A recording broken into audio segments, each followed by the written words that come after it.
Bienvenue. Il arrive que l'on vive des choses qui nous donnent le sentiment que des parties de nous nous ont été enlevées, abusées ou capturées, que cela concerne l'esprit, le cœur ou le corps. Il arrive que des circonstances plus ou moins dramatiques nous séparent de personnes qui nous étaient proches. Celles-ci, vulnérables, peuvent avoir été enlevées, capturées, manipulées, contraintes à suivre un chemin qui n'était pas forcément leur libre choix. Des gens, beaucoup, de gens vivent diverses formes d'exil, de confrontation avec l'inconnu ou de perte de leur identité profonde. Ils sont poussés dans des situations, dans des lieux, dans des identités qui ne leur conviennent pas, ne leur ressemblent pas. Et ils ressentent un décalage alors profond avec ce qu'ils doivent vivre, faire, être. À l'intérieur, cela crée une sorte de fatigue invisible, une usure qui ne se voit pas. Dit autrement, on peut être amené à vivre, à faire des choses malgré soi, indignes de soi, dégradantes ou humiliantes, décrédibilisantes même, voire que par elles on tente de vous détruire, de vous éliminer, pour parler clairement. Héraclès. Héraclès reçut l'ordre de rapporter les bœufs de Gérion, un géant à 3 corps vivant sur l'île lointaine d'Érythie, au-delà du monde connu. Pour atteindre l'île, il traverse le désert brûlant de Libye. Excédé par la chaleur, il tire une flèche contre le soleil. Hélios, le soleil, impressionné par le geste, lui offre une coupe d'or dont il pourra se servir pour franchir l'océan.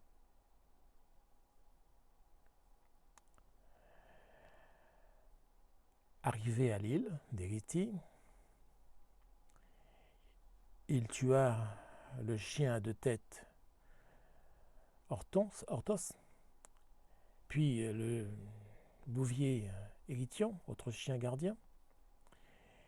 Le géant à 3 corps accourut à son tour et il fut rapidement tué par une flèche empoisonnée qui traversa les 3 corps. Héraclès rassembla toutes les bêtes et commença le long voyage de retour. Sur la route, il dut repousser de nombreux obstacles. Des tentatives de vol, du bétail, des détours imposés, et même l'intervention de la déesse Héra qui dispersa le troupeau tout entier. Et il dut rechercher les bêtes. Après avoir retrouvé un à un chaque animal, il rassembla le troupeau, ramena finalement tous les bœufs, ou toutes les génisses dans l'inversion, au roi Eurysthée, qui les sacrifia à Héra. Ce mythe rappelle que nous pouvons être confrontés à des situations difficiles, compromettantes, humiliantes, mais que ce qui nous définit est le sens que nous décidons de leur donner et la façon que nous avons d'accomplir ces choses.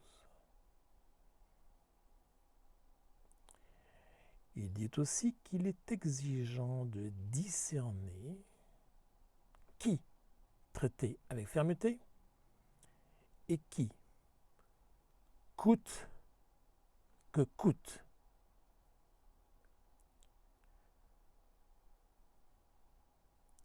traiter avec douceur parce qu'il le mérite.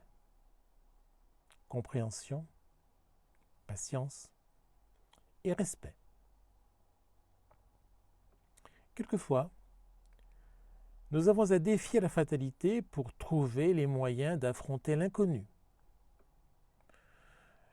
Ce mythe dit aussi que malgré la tentation du découragement, nous pouvons, en plus, être plongés dans des situations qui attendent de nous de prendre la responsabilité d'accomplir du mieux que nous pouvons la tâche qui est la nôtre.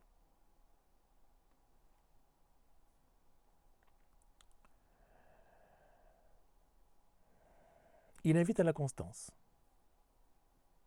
dans l'effort, à poursuivre, pour ne jamais abandonner. Il demande le discernement pour ne jamais blesser l'innocent ou le punir et ne jamais l'abandonner. Des obstacles seront placés sur la route de celle ou celui qui pourtant est déjà confronté à l'extrême ou à l'inconnu, mais dont ainsi on espère se débarrasser. C'est une invitation à la persévérance, malgré le fait que l'on ait été poussé à l'extrême de sa résistance, aux limites de sa résistance. Il est nécessaire aussi de ramener à soi ce qui a été dispersé et de récupérer ses forces, ses élans, ses ressources, et encore et toujours les protéger.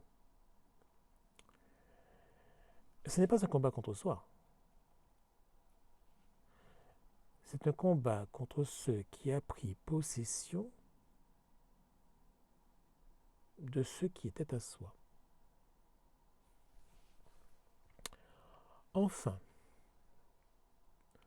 autant que pour les parties de nous, on doit traiter avec douceur, patience et respect ceux qui sont vulnérables ou simplement différents.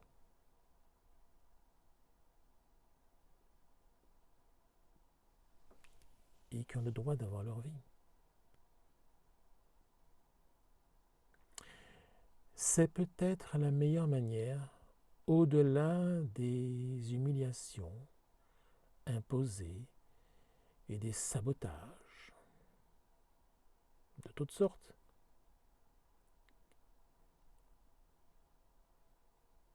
que l'on apprend à se respecter soi-même. À bientôt.